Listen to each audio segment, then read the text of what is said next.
Hello, welcome. Hello, thank you so much for having us.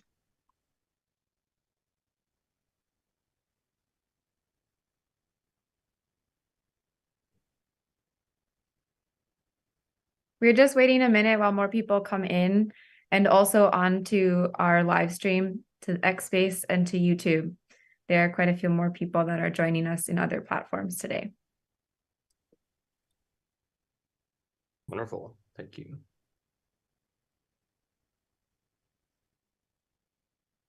Daiki and Ulysses, where are you calling in from? And if I may ask, what sectors are you mostly plugged into? So we're based in Japan, in Tokyo. And in terms of impact-weighted accounts, we've worked on, we've worked on pharma and also on, what would you say, construction. Yep. Wonderful. And also childcare. Oh, yeah.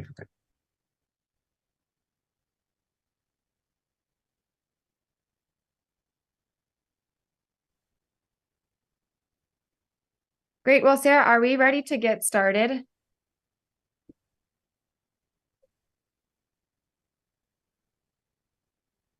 Great. Okay. If you can continue letting people in as we go, I'll get us initiated. Hi, everyone. My name is Maddie. I am a researcher with Socious, and it's my pleasure to facilitate a conversation today on the latest and practical applications of impact-weighted accounts. I also want to introduce Sarah Yoon, who's on the call with us. He is the founder and CEO of Socious. Very briefly, Socious is a talent marketplace that works to pair impact-driven organizations with individuals who are bent on making a positive social and environmental impact. We can talk a little bit more about that today, but we also have three very special guests with us who are plugged into this conversation and leading and pioneering in the conversation on impact-weighted accounts and ESG.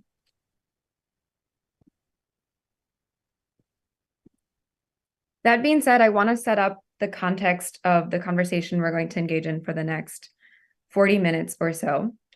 This is coming from several different thought leaders around the world, but is thinking about how companies and by extension communities are engaging with social and environmental measuring and tracking as they think about furthering their companies and about their missions. To that extent, George Serafim, Katie Tanesh, several others, several of whom are at Harvard Business School now, have written this. Measuring and valuing the impacts that companies have on society and the environment, while not itself a sufficient condition, is a necessary one for reimagining capitalism.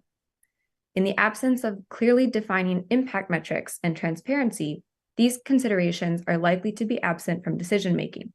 Decisions will continue to be made on existing financial metrics that do not reflect a holistic view of how an organization creates value, as they ignore impacts on employees, customers, the environment, and the broader society.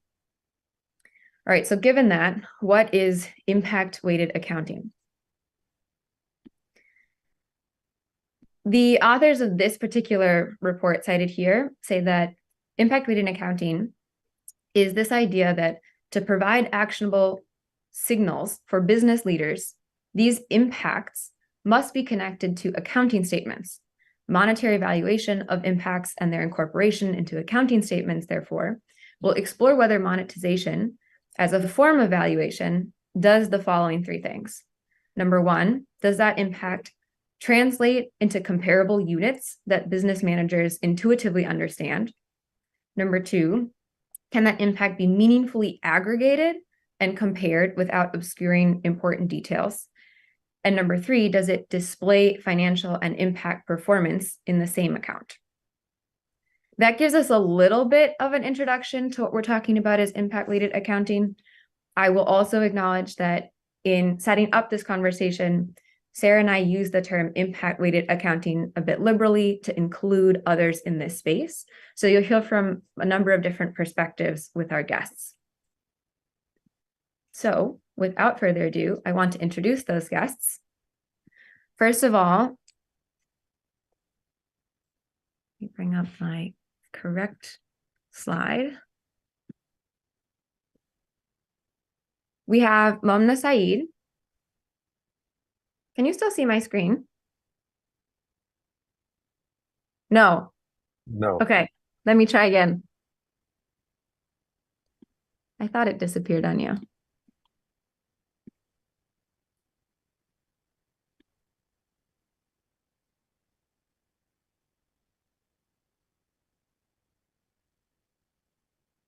Yeah, we see it now. Oh, there we go. Now you're good. Yeah. Great. Okay. So first of all, I would like to introduce Momna Saeed. She is a financial economist and an FSA credential holder. She has been working on various ESG and sustainable research initiatives for the past few years, and as an affiliate with the Gulf One Lab for Computational Economic Research in the UK. Her current research is focused on analyzing ESG materiality and impact-weighted accounts, plus their relevance in driving growth in organizations. She's also currently teaching at Seneca College. Welcome, Momna. Thank you. I next want to introduce Vania Borgeth. She is a board member of the International Foundation for Valuing Impacts, as well as having served as a board member on several related organizations, including the International Ethics Standards for Accountants and also the SHIFT project. She has held roles as member of the Integrated Reporting Connectivity Council, advisory council member for the Sustainability Standards Forum, and she too is a professor at FUC APE Business School. So with over 25 years of experience in the financial sector, she's a prominent figure in financial governance and ethics. Welcome, Vanya. And lastly, I would like to introduce Hansel Tantahari. He is a business development advisor of the green finance startup GreenFi.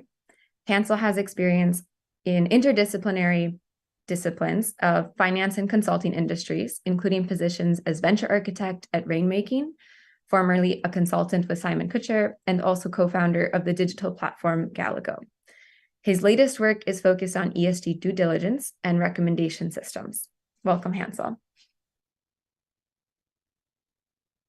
Okay, with that, Vanya, I'd like to invite you to share a little bit more about your work first. Before I give you the stage, just for the audience's sake, the way that this is going to work is that each presenter will be able to share a bit more about what they do and tell us how they intersect impact-weighted accounts. And then we're going to open it to a panel discussion and then follow it with questions from the audience. All right, Vanya, the stage is all yours.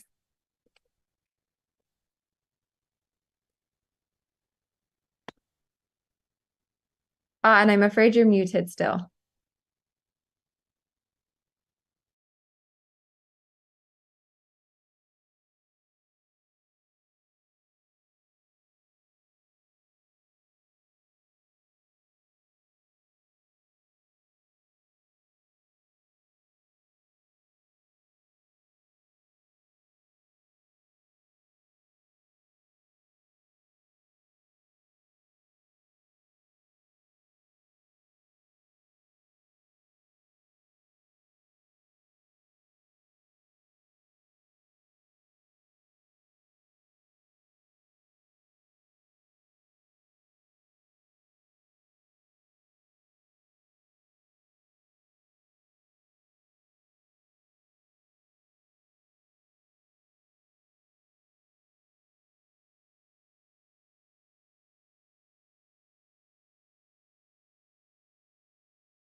High quality information is important for those who need that information in order to make decision.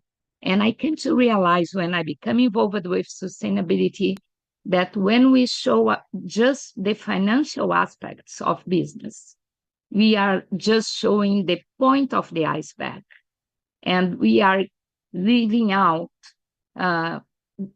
some kind of categories of risk that are very important for the business, both inside and outside the company.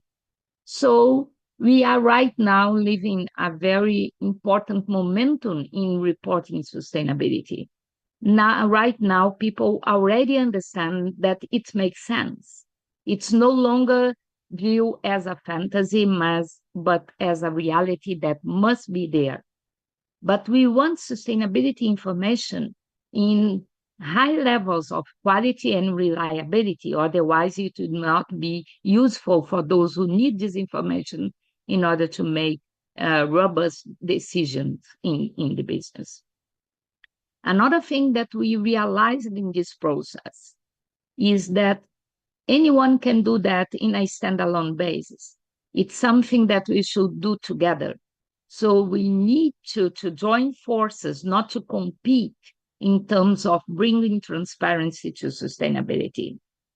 And another thing that we realized, that is not something for us to do in the future, for the future generations. We no longer have the time to postpone what must be done. So we need to do it, and we need to do it quickly.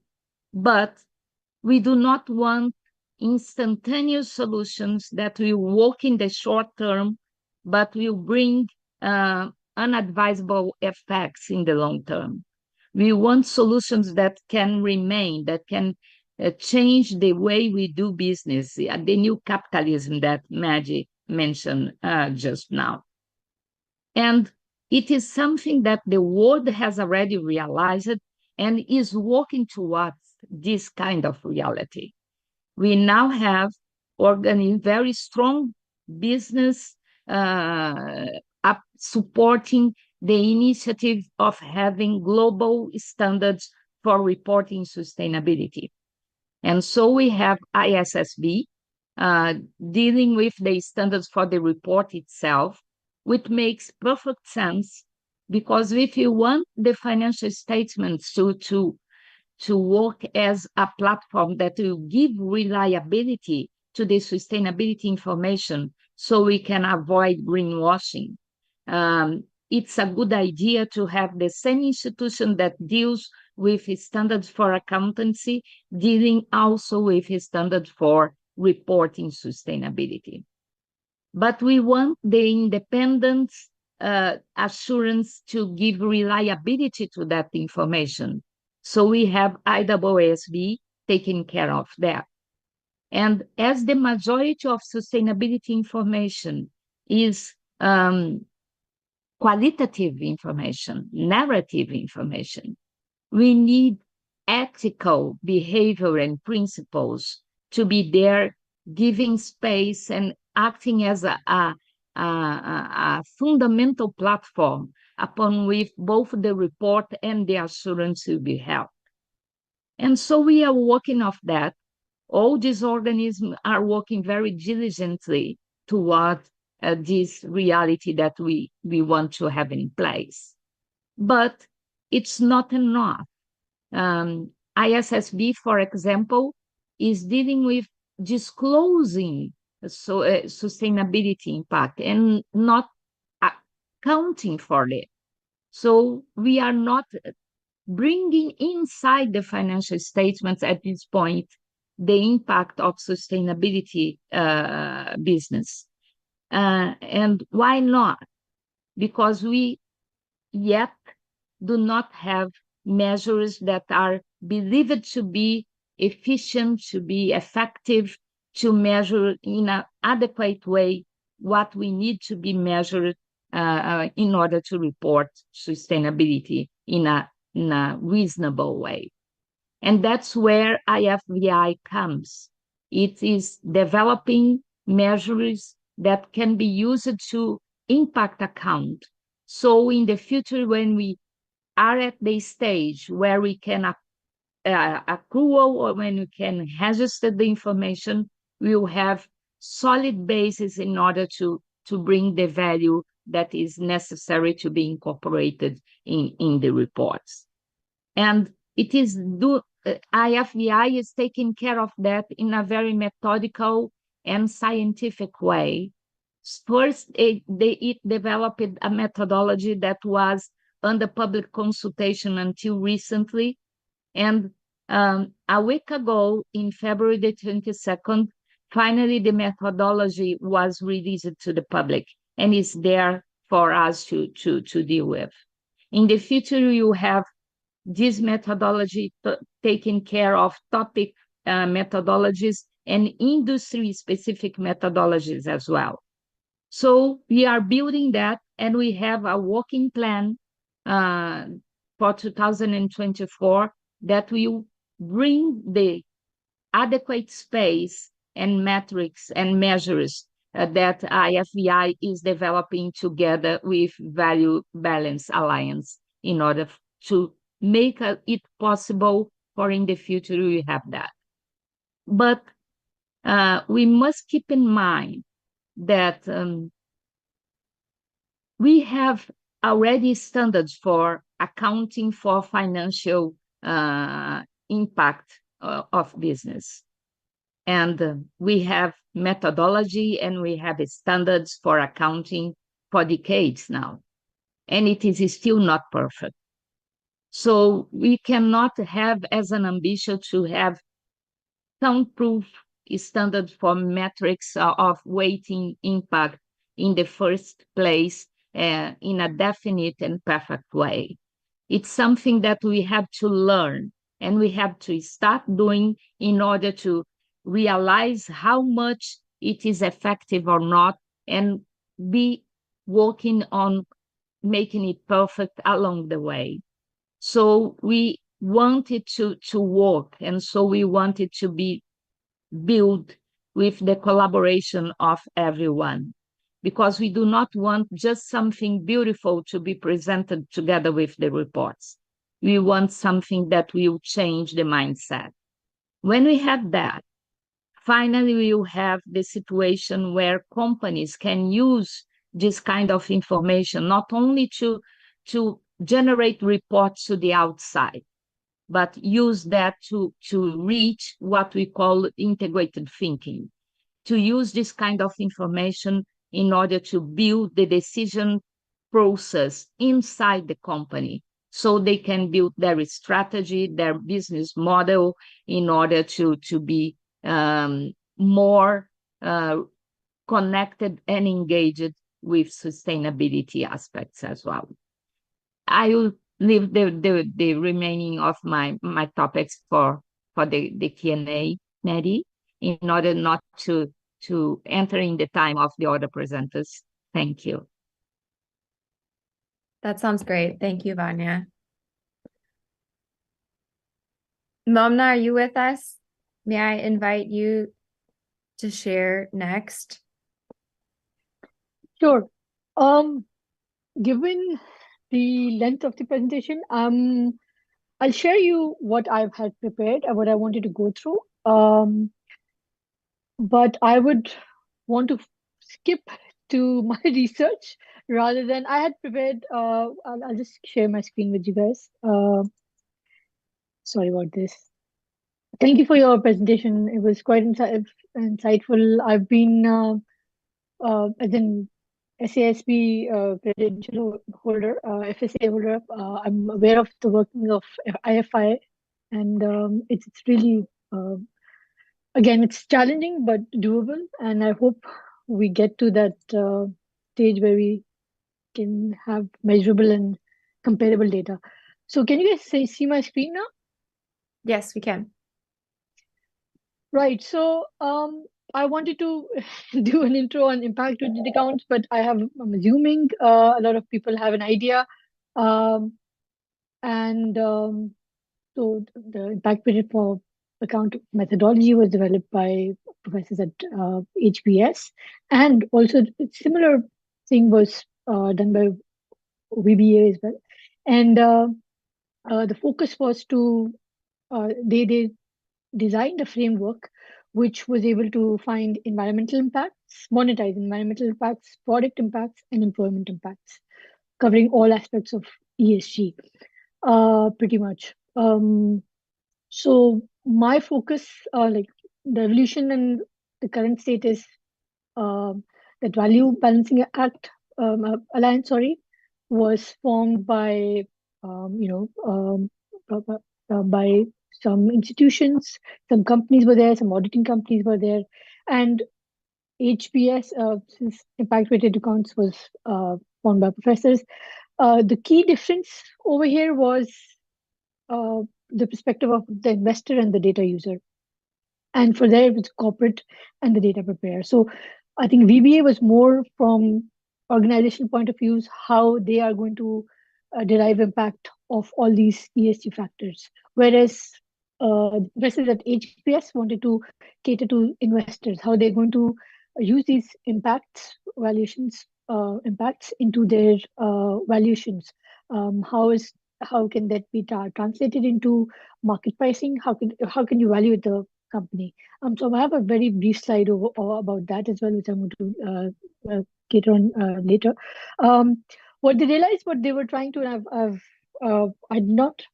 I was aware of VBS work, but not so much. But it's very similar to what HPS did.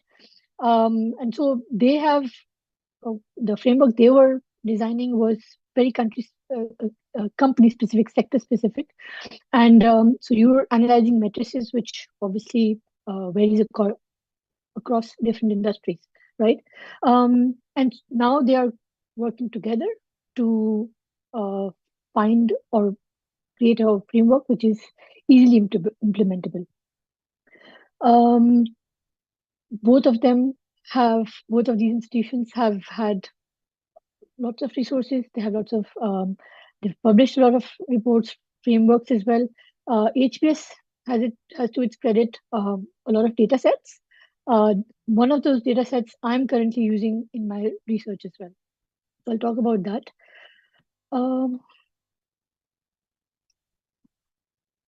Right. That's the current state of the impact-weighted accounts. So they've collaborated. Again, I spoke about this. So I'm just a little confused. This will take a lot of time, and I don't want to take the time of the audience. But what I can do is I want to give 2 to 3 minutes, although it's a 20-minute presentation on this studies, on this basically the framework itself. It's quite extensive. So this informant impact framework has been used in 2 studies, okay, and one of the studies that I have covered right now, it's very extensive, and the paper done by Freiberg, they have created a framework and applied to a couple of companies like Intel, Costco, Merck, and I think IBM, and so I'll present that as well. And the other study that they did was to create a data set or a framework for 1,700 plus companies. Okay, so the difference between these 2 studies is that one is very extensive. Obviously, you can narrow down into the ESG reports, labor internal reports as well, not internal, but the annual accounts and specific disclosures that the company has taken. Because if you look at the mandatory disclosures, they're not enough to cover all the aspects or dimensions covered in the first study. So if I just want to remind you guys that this framework caters to 2 stakeholders, the employees and the labor community, okay? And it tries to take out the impacts of all of these 6 dimensions, which is wage quality, career advancement, of opportunity, health and well-being, diversity and location. So, like I said, this study, because they was focused on just a few companies, they were able to take out the impacts for career advancements because they had full disclosures of it, and health and well-being. Well, if you were to look for these matrices or the variable information on financial statements, this is hard to get. So the data set that I'm using does not take into account career advancement and health and well-being, but it does take into account wage quality, opportunity, diversity, and location. Right. So again, I don't want to. I'm happy to share this after taking out my notes. I have prepared notes as well to share this presentation as well, if it is allowed. Again, this is to the credit of the authors who did the work. The dimension to calculate wage quality, this basically takes data from not just the company's financial accounts, but also from other sources. other government resources. So this is applicable to different jurisdictions as well. You need what do you call it? Living wage data. Living wage data. You need population data, census data, and stuff like that. So it's not something which is very US specific. There are certain things where we're talking about occupational categories, which is for which maybe the statistics will not be available, but again, it is very much doable. And so they have calculated these impacts and aggregated it, and this was the wage quality impact for Intel, which means that it was a positive impact that they were doing, they were having. So these are, again, they have accounted for purchasing power parity. They've done the comparison to living wages. They have these living wages is benchmarked to MIT's living wage database. So there are some resources which might not be available to specific countries, but I can assure, or I can see that if this were to apply to different jurisdictions, it's not it's tedious but not impossible. Again, next, how do we monetize career advancements? You need data from, you need to identify company data, number of employees, salary by occupation categories, mid-level, executive level, and so forth. Total number of employees by occupational categories, new hires. Again, this is a little, this cannot be generalized in the sense you need to have specific disclosure reports.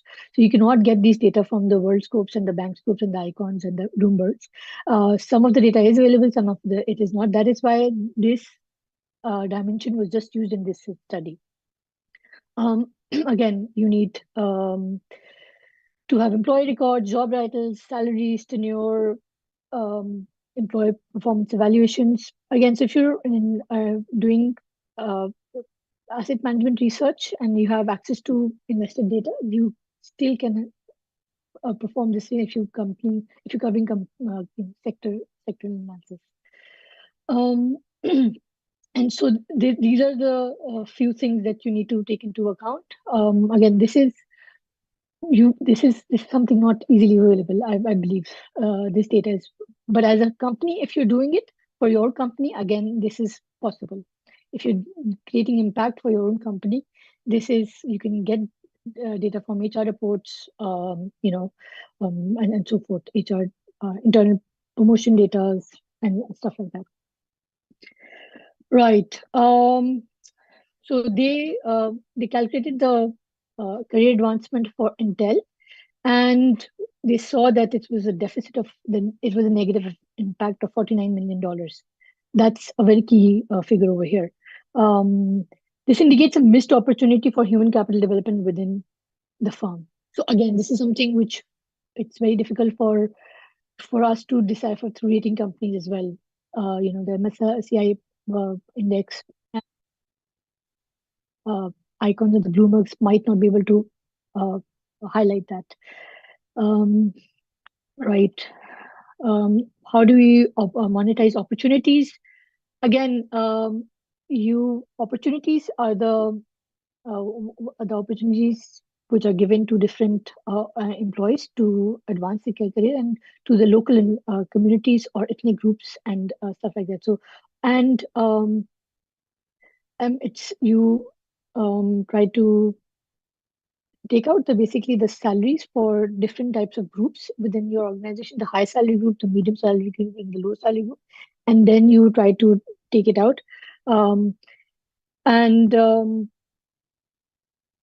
That is how you figure out the monetize opportunity aspect of it. Again, this has been done on a large scale data set for 1,700 plus companies. So this data was probably taken from either Revenue Labs, which is hard to get access to, expensive to get access to, or Bloomberg or Icon. I hope people can resonate with me who are particularly working on this area. So Intel's opportunity impact is again, we can see that there are disparities within the workforce, particularly regarding the gender ethnicity. And so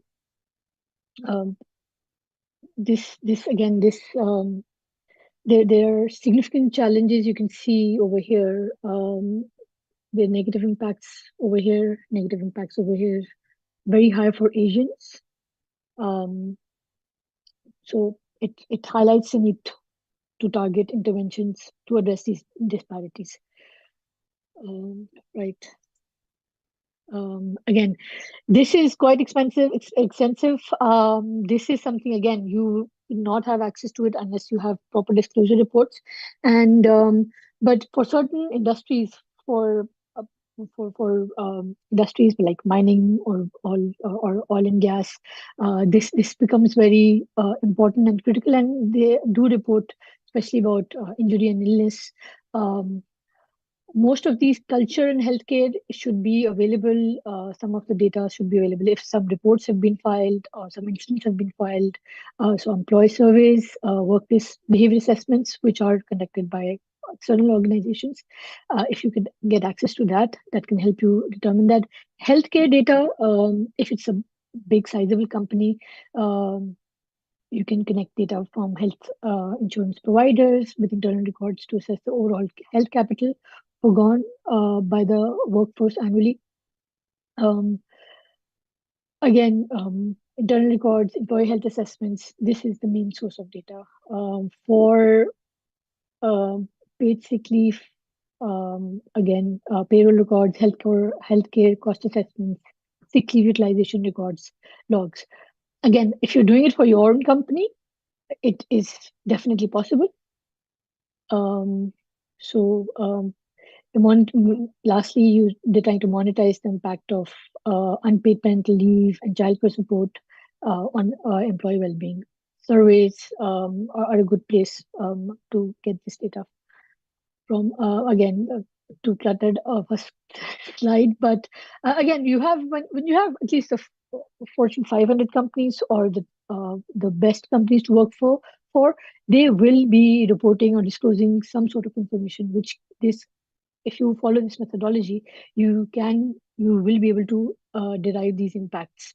So we can see from Intel's snapshot that safety and culture are major areas of financial impact. Programs in lifestyle management show positive outcomes. And so we say that healthcare is below average position. There's room for improvement over there. Diversity, again, this again varies from countries to countries. There's in some places where diversity does not really matter that much, where you don't have multicultural environment or whatever, then I don't think this can be a very potent factor to examine as well. But we are living in such a globalized world that we might need to imply this. So again, you have the way to monetize diversity is to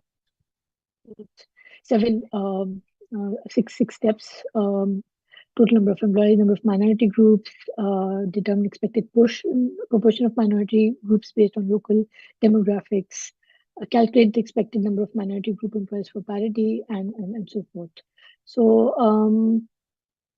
this is an interesting case for US, especially because you have so many underrepresented groups. And we can see over here that, what do you call it?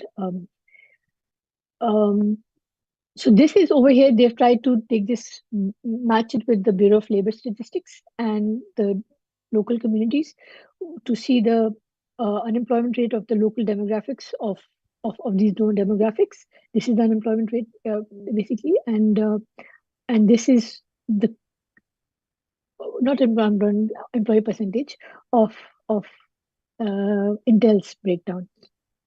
So the largest negative diversity impact is observed for white women, followed by Hispanic Latino women. Interestingly, Asian men and women are found to be overrepresented by Intel, resulting in no negative diversity impact for these groups. Right. Momna, I'm wondering your point on how these data are aggregated might be a really good segue into what Hansel has to share with us on what Greenify is doing. I want to offer Okay. space for you to share any more that's vital for this segment, and then maybe we let Hansel share some, and then we'll come back with whatever time we've got Sure, left. sure. I think again, I've taken too much of time, but the whole point was that if you were to delve deep dive into it, and if you were to apply this, it's not impossible, and it's a good framework starting point. Especially if you're trying to, as an ESG reporting specialist with your own company, if you're trying to apply this framework, it's very much applicable. And even if you, I will share if I get time about my research, how I'm using this data. But thank you. I hope it wasn't boring and a bit informative to everyone.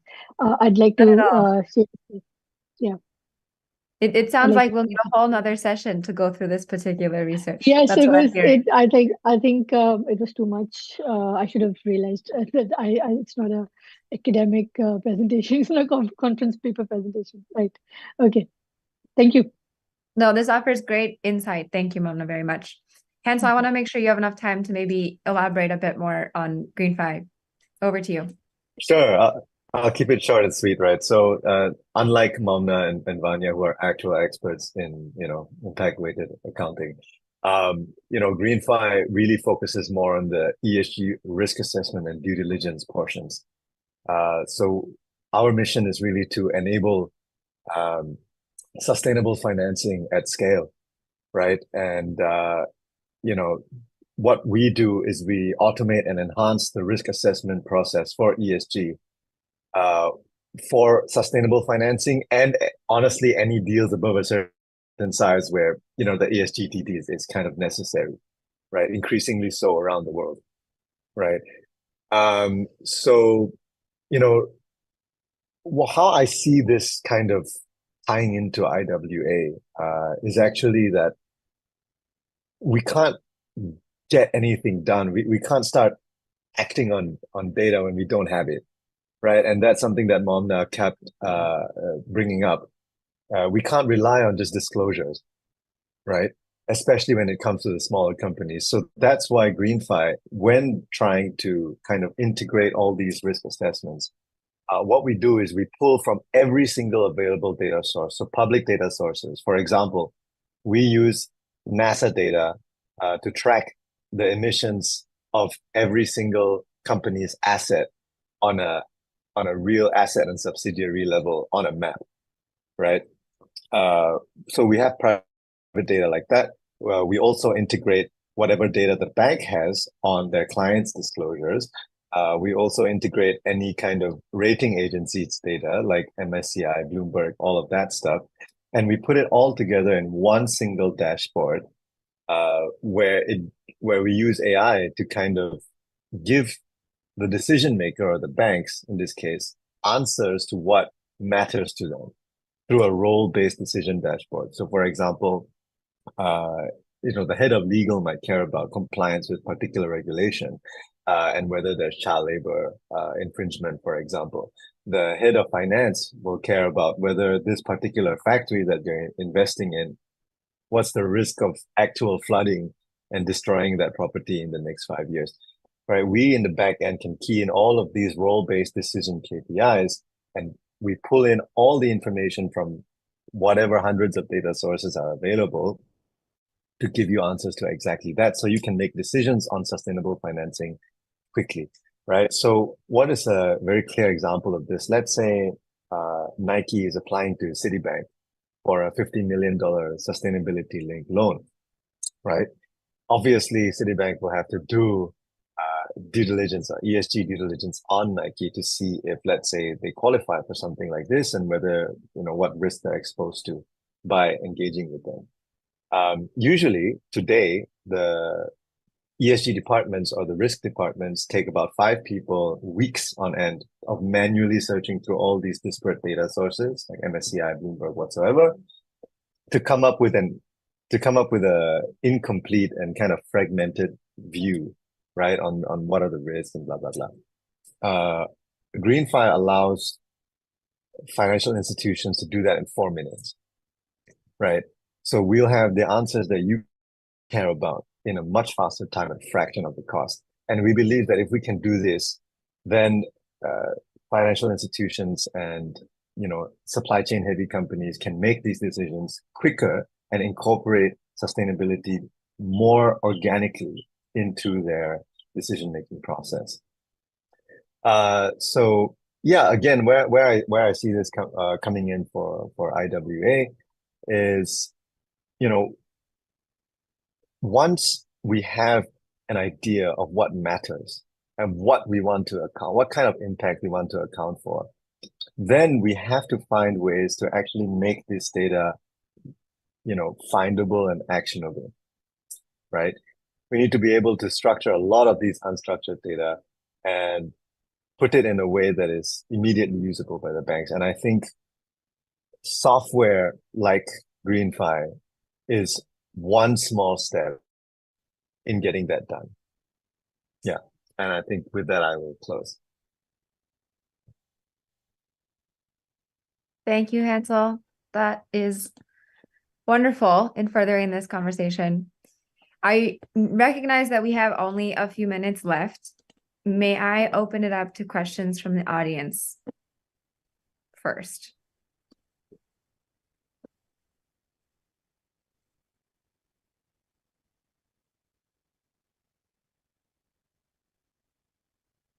Vanya, yes. Yes, can I make a comment on that?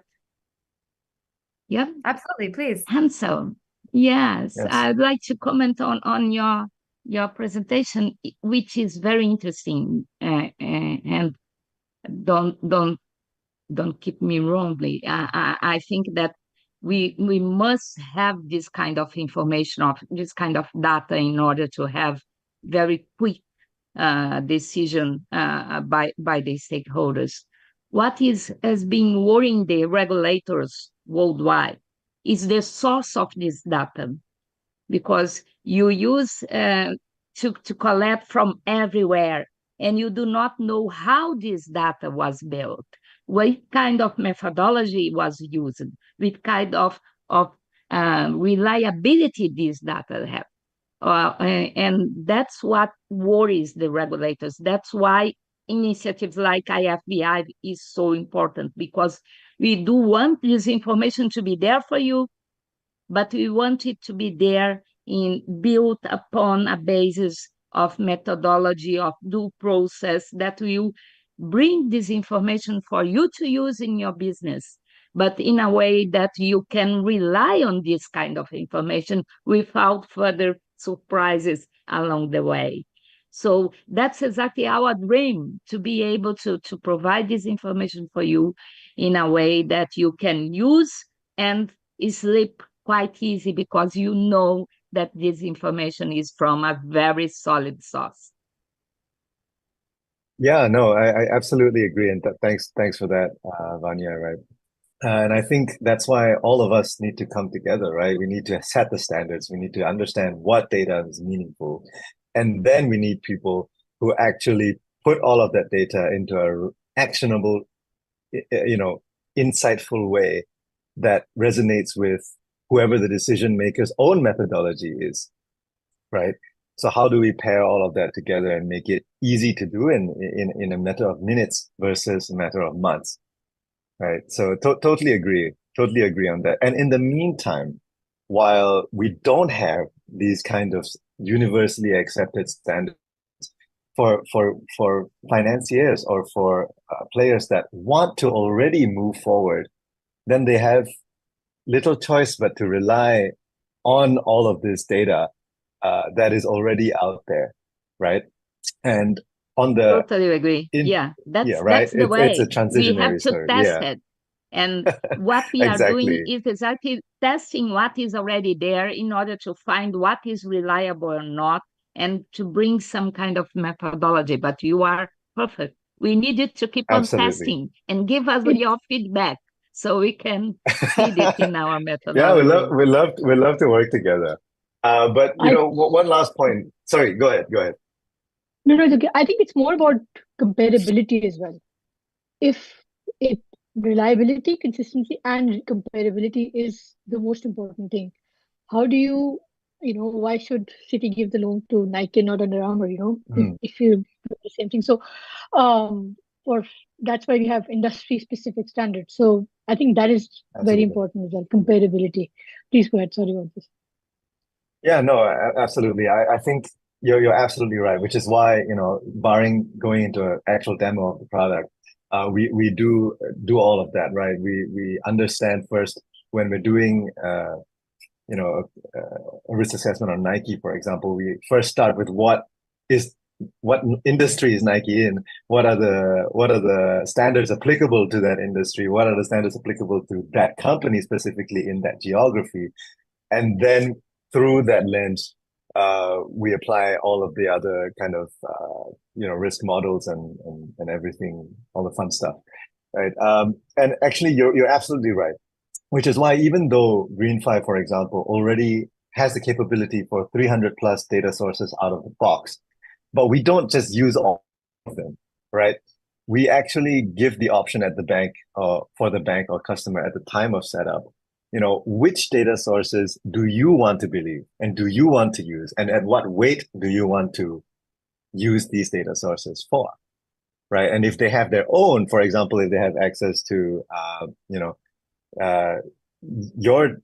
your standards and your data sources that are far more reliable than the average, they can use that as well. So it's not about us deciding what matters to you. It is us setting the digital infrastructure up for you so that what matters to you gets processed and analyzed at 100 times the speed, right? I think it's that's more the about concept behind it. providing. You are the providers of those data sources or whatever it is.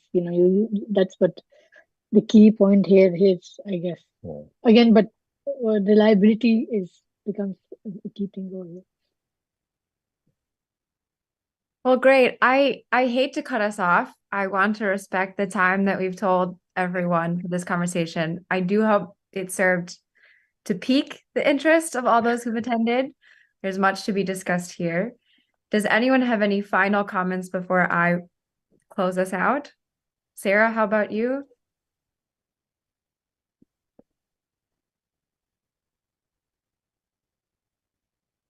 No. Okay, great. Well, allow me to extend a hearty thank you to Momna and Vanya and Hansel, and also anyone who attended. Please watch out for further webinars. We will continue this conversation. There are more resources on the Socious website. That's socious.io. And have a wonderful rest of your evening or morning, wherever you're calling in from. Thank you all. Thank you. Thank you for Thank taking you. the time. Bye. Really appreciate it. Bye-bye. Thank you.